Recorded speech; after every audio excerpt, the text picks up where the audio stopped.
தமிழகத்தில் உள்ள சமூக விடுதிகளின் நிலை குறித்து வந்த புகார்களை அடுத்து தமிழக முதல்வர் விஜய் அவர்கள் அதிகாரிகளுக்கு மிக கடுமையான அதிரடி உத்தரவு ஒன்றை பிறப்பித்துள்ளார். ஏழை எளிய மாணவ மாணவியரின் நலன் கருதி எடுக்கப்பட்டுள்ள இந்த அதிரடி நடவடிக்கை இப்போது பெரும் கவனத்தை ஈர்த்துள்ளதுடன் பெற்றோர்களுக்கும் மகிழ்ச்சியை தந்து வருகிறது. தமிழகம் முழுவதும் பல்வேறு சமூகங்களை சேர்ந்த ஏழை மாணவ மாணவியர் தங்கி படிப்பதற்காக பல்வேறு அரசு துறைகளின் கீழ் மொத்தம் 2739 சமூக நீதி விடுதிகள் செயல்பட்டு வருகின்றனர். இந்த விடுதிகளில் இப்போது 4ஆம் வகுப்பு முதல் கல்லூரி பட்டப்படிப்பு வரை பயிலும் சுமார் 1.79 லட்சம் மாணவ மாணவியர் தங்கி படித்து வருகிறார்கள். பெற்றோரின் ஆண்டு வருமானம் 2.5 லட்சம் ரூபாய்க்கு கீழ் உள்ள ஏழை மாணவ மாணவியருக்கு மட்டுமே இந்த விடுதிகளில் முன்னுரிமை வழங்கி சேர்க்கை நடத்தப்பட வேண்டும் என்பதுதான் இதற்கான முக்கிய விதிமுறையாகும். ஆனால் முந்தைய ஆட்சி காலங்களில் இந்த விதிமுறைகள் காற்றில் பறக்கவிடப்பட்டதாக அதிர்ச்சி தகவல்கள் வெளியாகியுள்ளன. கடந்த காலங்களில் எம்பிக்கள், அமைச்சர்கள், எம்எல்ஏக்கள் மற்றும் உள்ளாட்சி பிரதிநிதிகளின் தனிப்பட்ட பரிந்துரைகளின் அடிப்படையிலேயே இந்த விடுதிகளில் மாணவ மாணவியர் சேர்க்கை நடைபெற்று வந்துள்ளது. இதன் காரணமாக உண்மையிலேயே தகுதியும் வறுமையும் உள்ள பல ஏழை மாணவர்களுக்கு இந்த விடுதிகளில் இடம் கிடைக்காமல் அவர்கள் ஏமாற்றமடையும் ஒரு அவல நிலை தொடர்ந்து நீடித்து வந்துள்ளது.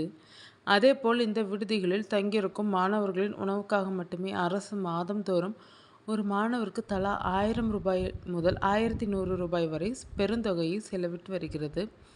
மாணவர்களுக்கு காலை, மதியம், மாலை, இரவென 4 வேளையும் சத்தான உணவு வழங்கப்பட வேண்டும் என்பதும் இதற்கென பிரத்யேக மெனு தயாரிக்கப்பட்டுள்ளதும் குறிப்பிடத்தக்கது. ஆனால் நடைமுறையில் இந்த உணவு பட்டியல் பெரும்பாலான விடுதிகளில் முறையாக பின்பற்றப்படுவதில்லை என்ற குற்றச்சாட்டும் நீண்ட நாட்களாகவே இருந்து வந்தது. இந்த சூழ்நிலையில்தான் முதல்வர் விஜய் தலைமையில் ஆதி திராவிடர் நலத்துறை, பிற்படுத்தப்பட்டோர் மற்றும் மிகவும் பிற்படுத்தப்பட்டோர் நலத்துறை, சிறுபான்மையினர் நலத்துறை ஆகியவற்றின் செயல்பாடுகள் குறித்த ஒரு அவசர மற்றும் முக்கிய ஆய்வுக் கூட்டம் நடைபெற்றது. இக்கூட்டத்தில் சமூக நீதி விடுதிகளின் தற்போதைய செயல்பாடுகள் மற்றும் முறைகேடுகள் குறித்து மிக தீவிரமாக விவாதிக்கப்பட்டது. அப்போது அதிகாரிகளுக்கு மிக கராரான உத்தரவுகளை பிறப்பித்த முதல்வர் விஜய், சமூக நீதி விடுதிகளை அதிகாரிகள் நேரில் சென்று தொடர் ஆய்வு செய்ய வேண்டும் என்று உத்தரவிட்டுள்ளார்.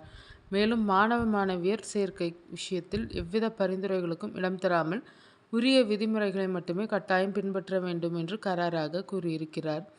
அதைவிட முக்கியமாக மாணவர்களின் உணவு விஷயத்தில் இனி எந்த சமரசமும் செய்யக்கூடாது என்று குறிப்பிட்ட முதல்வர், விடுதிகளில் வாரத்தில் 5 நாட்கள் முட்டை வழங்குவதையும், ஒரு நாள் மட்டன் மற்றும் ஒரு நாள் சிக்கன் வழங்குவதையும் அதிகாரிகள் கண்டிப்பாக உறுதி செய்ய வேண்டும் என்று உத்தரவு பிறப்பித்துள்ளார். அது மட்டுமல்ல, சமைப்பதற்காக வாங்கி வரப்படும் மட்டன் மற்றும் சிக்கன் ஆகியவை உரிய எடையில் இருக்கிறதா என்பதை சரிபார்த்து அதன் பிறகே சமைத்து பரிமாற வேண்டும் என்று முதல்வர் விஜய் தனது உத்தரவில் தெரிவித்துள்ளார்.